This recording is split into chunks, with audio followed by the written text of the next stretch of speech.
दलित शब्द एक ऐसा कष्ट है जो कुमार विश्वास ने शुभांकर मिश्रा के शो में कहा था कि शुभांकर मिश्रा होकर दलित का कष्ट नहीं समझा जा सकता।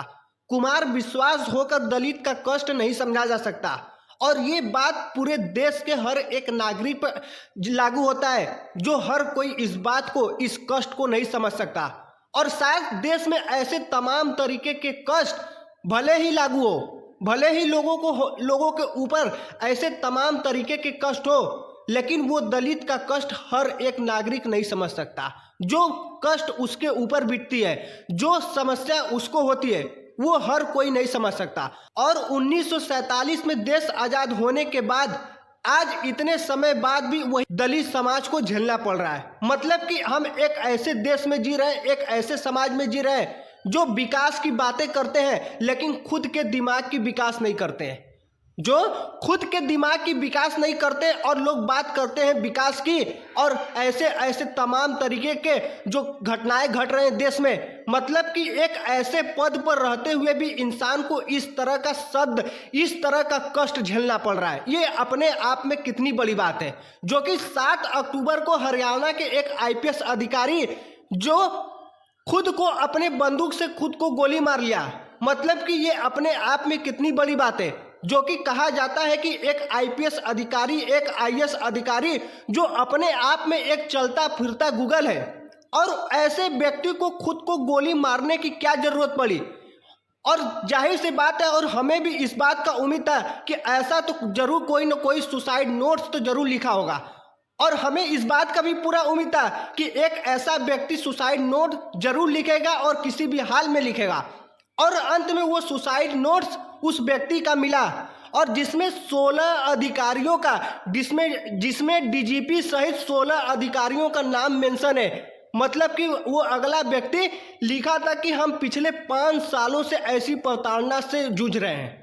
ये अपने आप में कितनी बड़ी बात है कि इतने बड़े लेवल पर होते हुए, मतलब कि उसमें से जितने भी अधिकारी थे, चाहे जितने भी कुछ भी हो, चाहे IAS हो, IPS हो, DGP हो, कोई भी हो, वो कितने पढ़े लिखे हुए व्यक्ति होकर भी इस तरह का घिनौनी हरकतें कर जाते हैं। और एक व्यक्ति को जो 5 सालों से इतनी प्रताड़ना झेलने के बाद वो अंत में ये फैसला लेता है कि यार अब हम इस दुनिया में रहेंगे ही नहीं।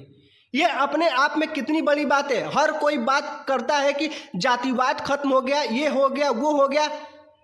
जातिवाद बहुत पहले भी था और आज भी है, और जिस तरह की स्थिति दिख रही है, लोग खत्म भी होने नहीं दे रहे हैं। मतलब कि जहां कुछ समाज, कुछ लोग तो अपने आप को बदल लिए, लेकिन वही कुछ ऐसे भी व्यक्ति हैं जो अपने मेंटलिटी को नहीं बदल पा रहे। मतलब कि यार, कहा जाता है कि इंसान को पढ़ा लिखा दो, वो बड़ा हो जाएगा और वो समझदार बन जाएगा। लेकिन आज का समाज पढ़ने लिखने के बाद भी इस तरह की हरकतें कर रहा है, जो कि खुद को विश्वास नहीं हो रहा है। मतलब कि यार, इस हद तक लोग गुजर गए जिसकी हमें उम्मीद नहीं थी। जिस तरह का 16 व्यक्तियों का नाम उस लिस्ट में मिला था हरियाणा वाले कांड में, मतलब कि यार, इतना भी बुरा स्थिति हो सकता है कि इतने ऊंचे पढ़े लिखे हुए व्यक्ति ऐसी ऐसी हरकतें कर जा रहे हैं। अपने आप में कितनी घिनौनी बात है कि हम उस देश में रहते हैं, उस समाज में रहते हैं जो जातिवाद जैसे शब्दों पर इस तरह की प्रताड़ना कर रहे हैं, जहां पर हर एक देश, चाइना, जापान, अमेरिका, हर एक कंट्री इस चीज़ों से कहां निकल गए। वो लोग कहां से कहां निकल गए, लेकिन आज हमारे देश में मात्र इन्हीं सब चीज़ों पर सब कोई बातें कर रहा है, ये कर रहा है, वो कर रहा है। यार, कितनी घिनौनी बातें हैं यार। हर किसी को इन सब चीज़ों से निकल जाना चाहिए, लेकिन ये समाज इस चीज़ से निकलने का नाम ही नहीं ले रहा है। उसके अलावा देखा जाए, जो वर्तमान समय में हमारे सुप्रीम कोर्ट के मुख्य न्यायाधीश BR गवई, जो हाल ही में एक सुप्रीम कोर्ट का मुख्य न्यायाधीश होते हुए उसको बीच कोर्ट में जूता निकालकर मारने का कोशिश किया गया। मतलब कि जूता मारने की कोशिश, जो देश का सुप्रीम कोर्ट का मुख्य न्यायाधीश, जो उससे बड़ा कोई नहीं हो सकता। कहा जाता है कि कोर्ट से बड़ा कोई नहीं हो सकता, और उस कोर्ट का मुख्य न्यायाधीश के ऊपर जूता निकालकर मारने की कोशिश किया जाता है। मतलब कि इस समाज में इतनी बुरा हरकत हो गया कि एक व्यक्ति जो दलित समाज से होकर ऐसे पद पर बैठा है और उससे लोगों को देखा नहीं जा रहा है।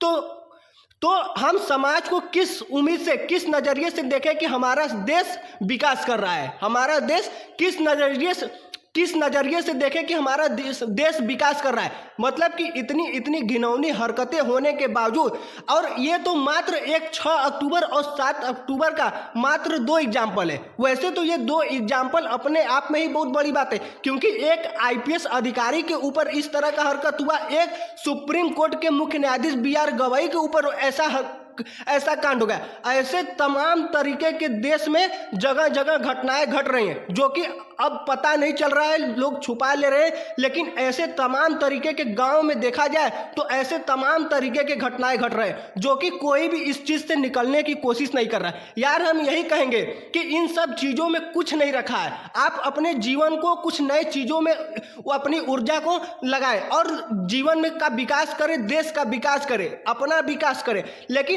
लेकिन लोगों का क्या है, बस इन्हीं सब चीज़ों में डूबे रहना और सामने वाले प्रताड़ना करना। यार क्या ही मिलेगा। वो अपना पढ़ा, अपना खाया, अपना लिखा, अपना अधिकारी बना, अपना कानून, अपना सब कुछ देश पर न्यौछावर कर रहा है। फिर भी लोग उन सब चीज़ को छोड़कर फिर बस सामने वाले को नीचा दिखाने का कोशिश करना। मतलब कि हम ये नहीं कर सकते कि अब भी हमारा समाज बदल रहा है, हम लोग बदल रहे हैं। कोई भी इस बात को नहीं कर सकता। जिस तरह के कांड देश में हो रहे हैं, बाकी आप कमेंट कर इस बात को बताना, क्या इस तरह की घटनाएं देश में घटना सही है? भाई ऐसे तमाम तरीके के घटनाएं देश में घट रहे हैं। ये मामूली तो नहीं कहा जा सकता, लेकिन ये जो 2 बड़े घटनाएं घटे हैं, इससे ये साफ पता चल रहा है कि जब इतने बड़े लेवल पर इस तरह की घटनाएं घट जा रही है, तो भाई नीचे लेवल के लोगों की क्या स्थिति होगी, नीचे वाले लेवल के लोगों की क्या स्थिति होगी। आप इस बात को सोचिएगा। मतलब कि एक इतने पढ़े लिखे हुए व्यक्ति को होते हुए भी लोग इस तरह की घटनाएं घट जा रहा है देश में। वैसे तो हर किसी को इस मुद्दे को उठाना चाहिए और लोगों को जातिवाद जैसे चीज़ों को खत्म करने का अनुरोध करना चाहिए। और हम भी इस चीज़ को कहते हैं और तमाम तरीके के लोग भी कहते हैं, लेकिन सच्चाई यही है कि हर कोई इस कष्ट को, उस दलित के कष्ट को नहीं समझ सकता। बाकी आप कमेंट करके बताइएगा, जो घटनाएं देश में घटी है, भाई दिल बहुत रोया है, क्योंकि ऐसी घटनाएं हमारे देश में घट रही है, तो ये अपने आप में बहुत बड़ी बात है।